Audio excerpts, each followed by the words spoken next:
Hi yours, welcome to our channel Multi Infotech Telugu. ఈ PLC programming part 2లో Schneider PLC programming software గురించి explain చేస్తాను. ఈ software download link నేను డిస్క్రిప్షన్లో ఇస్తాను. కావాల్సిన వాళ్ళు డౌన్లోడ్ చేసుకొని ప్రాక్టీస్ చేయండి. సాఫ్ట్వేర్ ఓపెన్ చేస్తున్నాను. ఫ్రెండ్స్, ఈ వీడియో నచ్చితే ఒక లైక్ చేయండి. ఈ వీడియోపై మీ ఒపీనియన్స్ అండ్ సజెషన్స్ని కామెంట్లో తెలియచేయండి. ఇలాంటి మరిన్ని వీడియోస్ కోసం మన ఛానల్ అయితే సబ్స్క్రైబ్ చేసుకోండి.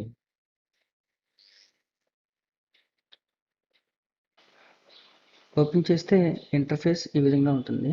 ఇక్కడ మనకి టాప్లో వచ్చేసి create new project, open project, save, print, cut, copy, paste and read. ఇవి మిగతా సాఫ్ట్వేర్స్లో ఎలా వర్క్ చేస్తాయో దీంట్లో కూడా అలానే వర్క్ చేస్తాయి. ఇక్కడ వచ్చేసి ఇది సెట్టింగ్స్ బటన్. ఇది నెక్స్ట్ ఈ 3 బటన్స్ వచ్చేసి సిమ్యులేటర్కి సంబంధించి ప్లే అండ్ స్టాప్ బటన్స్ అనమాట. నెక్స్ట్ ఇది వచ్చేసి కంపైల్ ప్రోగ్రామ్, మనం చేసిన ప్రోగ్రామ్ని ఎర్రర్స్ ఉన్నాయో లేదో చెక్ చేసుకోవడానికి. ఇది వచ్చేసి మనకి వ్యాలిడేషన్ అనమాట, ఆటో వ్యాలిడేషన్. మనం ప్రోగ్రామ్ చేసేటప్పుడు ఆప్షన్స్ని ఆటోమేటిక్గా మనకి చూపిస్తుంది. ఈ కింద వచ్చేసి మనకి 5 ట్యాబ్స్ ఉన్నాయి. ఈ 5 ట్యాబ్స్లో ఫస్ట్ ట్యాబ్ వచ్చేసి ప్రాపర్టీస్ ట్యాబ్. ఈ ప్రాపర్టీస్ ట్యాబ్లో ప్రాజెక్ట్కి సంబంధించిన ప్రాపర్టీస్ ఉంటాయి. దానిలో ఫస్ట్ది ఫ్రంట్ పేజ్. ఈ ఫ్రంట్ పేజ్లో మనకు సంబంధించిన కాంటాక్ట్ అండ్ అడ్రస్ డీటెయిల్స్ అనేది మెన్షన్ చేయాల్సి ఉంటుంది. సెకండ్ ఆప్షన్ వచ్చేసి కంపెనీకి సంబంధించిన ఇన్ఫర్మేషన్ అలానే లోగోని ఇవ్వాల్సి ఉంటుంది. థర్డ్ వచ్చేసి ప్రాజెక్ట్ ఇన్ఫర్మేషన్.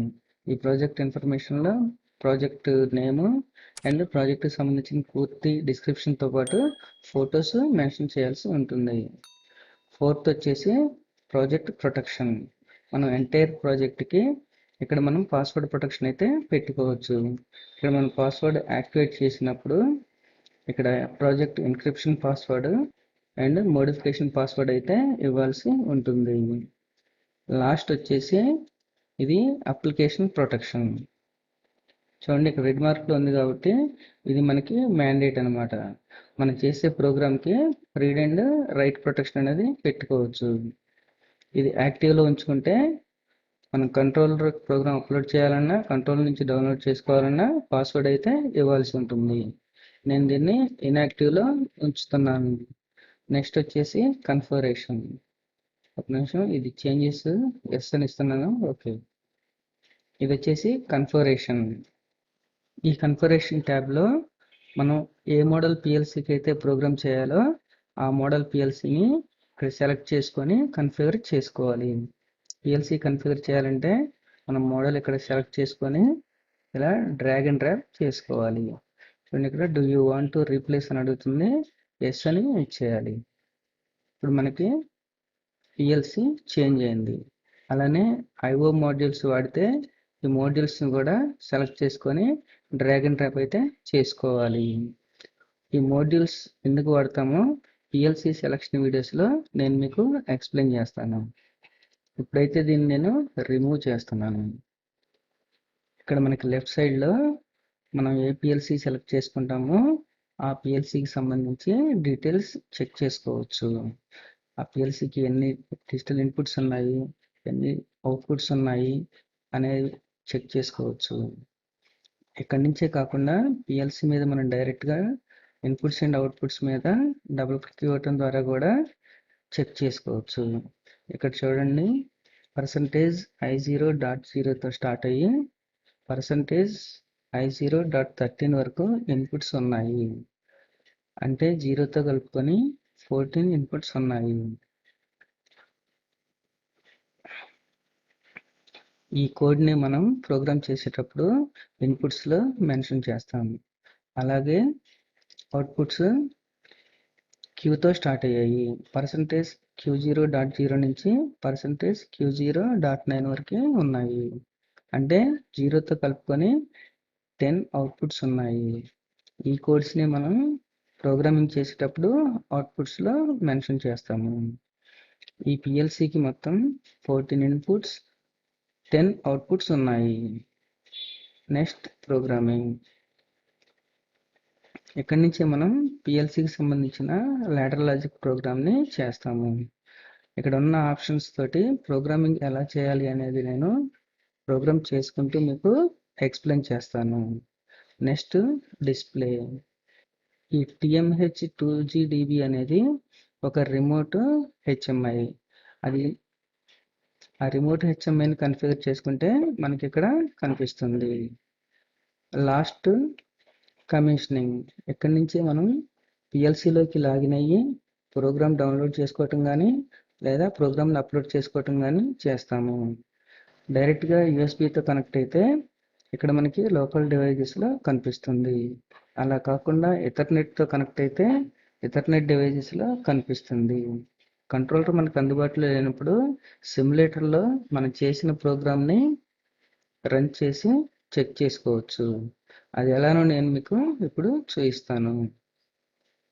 ప్రోగ్రామింగ్లో చూడండి, ఇక్కడ నేను ఒక కాంటాక్టర్ తీసుకున్నాను, అలానే ఒక అవుట్పుట్ కాయిల్ తీసుకున్నాను. చూడండి, ఇక్కడ ఆటోమేటిక్గా సర్క్యూట్ అనేది బిల్డ్ అయింది. చూడండి ఫ్రెండ్స్, చూడండి ఇక్కడ మనకి రెడ్ మార్క్, అలానే ఇక్కడ కూడా రెడ్ మార్క్, ఇక్కడ రెడ్ మార్క్ కనిపిస్తుంది. అంటే మనం చేసిన ప్రోగ్రాంలో ఏదైనా ఎర్రర్ ఉంటే మనకు అలా రెడ్ మార్క్ కనిపిస్తుంది. ఇప్పుడు నేను మీకు ప్రోగ్రామ్ చేసి చూపిస్తాను. చూడండి, ఇక్కడ ఇన్పుట్ అడ్రస్లో ఇందాక మనం చెప్పుకున్నాం కదా, చూడండి ఐ ప్రెస్ చేయగానే ఈ కంట్రోలర్కి ఉన్న ఇన్పుట్స్ అన్నీ ఇక్కడ కనిపిస్తున్నాయి. నేను ఫస్ట్ది సెలెక్ట్ చేసుకున్నాను. సెకండ్ అవుట్పుట్లో క్యూతో స్టార్ట్ అయ్యాయి కాబట్టి నేను ఇక్కడ క్యూ ప్రెస్ చేశాను. క్యూ ప్రెస్ చేయగానే పిఎల్సికి ఉన్న అవుట్పుట్స్ అన్నీ కనిపిస్తున్నాయి. ఇక్కడ నేను ఫస్ట్ది సెలెక్ట్ చేసుకున్నాను. చూడండి, ఇక్కడ మనకి ఇప్పుడు రెడ్ మార్క్ పోయింది. అంటే మనం చేసిన ప్రోగ్రామ్ ఎలాంటి ఎర్రర్స్ లేకుండా ఉంది. ఇప్పుడు దీన్ని నేను మీకు సిమ్యులేటర్లో రన్ చేసి చూపిస్తాను. మన సిమ్యులేటర్ని ఇక్కడి నుంచి కూడా లాంచ్ చేయొచ్చు, కానీ కమిషనింగ్ ట్యాబ్లోంచి లాంచ్ చేసి చూపిస్తాను. చూడండి, లాంచ్ సిమ్యులేటర్. ఈ సిమ్యులేటర్ లాంచ్ అవుతుంది. చూడండి, ఇది మన పిఎల్సికి వర్చువల్ పిఎల్సి అనమాట. ఇక్కడ మనకి ఒక వార్నింగ్ వచ్చింది. ఏంటంటే ఇక్కడ మనం పాస్వర్డ్ ప్రొటెక్షన్ పెట్టుకోలేదు కాబట్టి అక్కడ మనకి వార్నింగ్ అనేది వచ్చింది. దాన్ని వదిలేసేయండి, నో ప్రాబ్లం. ఇక్కడ మనకి చూడండి, ఈ వర్చువల్ కంట్రోలర్ అనేది పవర్ అనేది ఆన్లో ఉంది, కానీ రన్ మోడ్లో లేదు. సో రన్ మోడ్లో రావాలంటే ఇక్కడ స్టార్ట్ కంట్రోలర్. చూడండి, ఇక్కడ నేను ఓకే. ఇప్పుడు చూడండి, బ్లింకింగ్ అనేది ఆగిపోయి మన కంట్రోలర్ అయితే రన్నింగ్ మోడ్లోకి వచ్చింది. ఇప్పుడు నేను ప్రోగ్రామ్లోకి వెళ్ళి దీన్ని రన్ చేసి చూస్తాను. చూడండి, ఇక్కడ మనకి I0.0 ఉంది కాబట్టి ఇక్కడ ఇన్పుట్స్లో 0 ఆన్ చేస్తున్నాను. చూడండి, ఇక్కడ నేను 0 ఆన్ చేయగానే ఇక్కడ గ్రీన్ వచ్చింది, ఇక్కడ గ్రీన్ వచ్చింది. అంటే ఇక్కడ I0.0 ఆన్ చేస్తే Q0.0 ఆన్ అయింది. ఇక్కడ మన కంట్రోలర్లో కూడా 0 అనేది ఆన్ అయింది. ఇలా మనం ఇక్కడ ఉన్న ఇన్పుట్స్ తోటి ఏ అవుట్పుట్నైనా కంట్రోల్ చేయొచ్చు. అది ఎలా నేను మీకు ఇప్పుడు చూపిస్తాను. చూడండి, ఇప్పుడు నేను స్టాప్ కంట్రోలర్, ఒక నిమిషం ఆఫ్. ఓకే, నేను ఆఫ్ చేస్తున్నాను స్టాప్ కంట్రోలర్. చూడండి, ఇక్కడ నేను అవుట్పుట్లో ఇక్కడున్న 0 తీసేసి ఈసారి నేను లాస్ట్ ఆప్షన్ 9 అనేది ఇస్తున్నాను. ఓకే, ఇప్పుడు స్టార్ట్ కంట్రోలర్. ఓకే, ఇప్పుడు నేను మళ్ళీ సేమ్ ఇన్పుట్నే యాక్టివేట్ చేస్తున్నాను. చూడండి, ఇక్కడ ఈసారి మనకి ఇక్కడ 9 మెన్షన్ చేసాం కాబట్టి ఇక్కడ 9 అనేది ఆన్ అయింది. ఇలా మనం ఇన్పుట్స్ని ఉపయోగించి అవుట్పుట్స్ని కంట్రోల్ చేయొచ్చు. ఫ్రెండ్స్, ఇదే ఇవాల్టి వీడియో. నెక్స్ట్ వీడియోలో ఇక్కడ ఉన్న ఆప్షన్స్ ఉపయోగించి ప్రోగ్రామింగ్ ఎలా చేయాలి అనేది మీకు శాంపిల్ ప్రోగ్రామ్ చేసి చూపిస్తాను. ఈ వీడియో నచ్చితే లైక్ చేయండి. ఈ ఇన్ఫర్మేషన్ మీ ఫ్రెండ్స్కి ఎవరికైనా తెలియజేయాలనుకుంటే షేర్ చేసి ఈ వీడియోపై మీ ఒపీనియన్స్ అండ్ సజెషన్ని కామెంట్ రూపంలో ఇవ్వండి. ఇలాంటి మరిన్ని వీడియోస్ కోసం మన ఛానల్ని సబ్స్క్రైబ్ చేసుకోండి. Thanks for watching. నెక్స్ట్ వీడియోలో కలుద్దాం.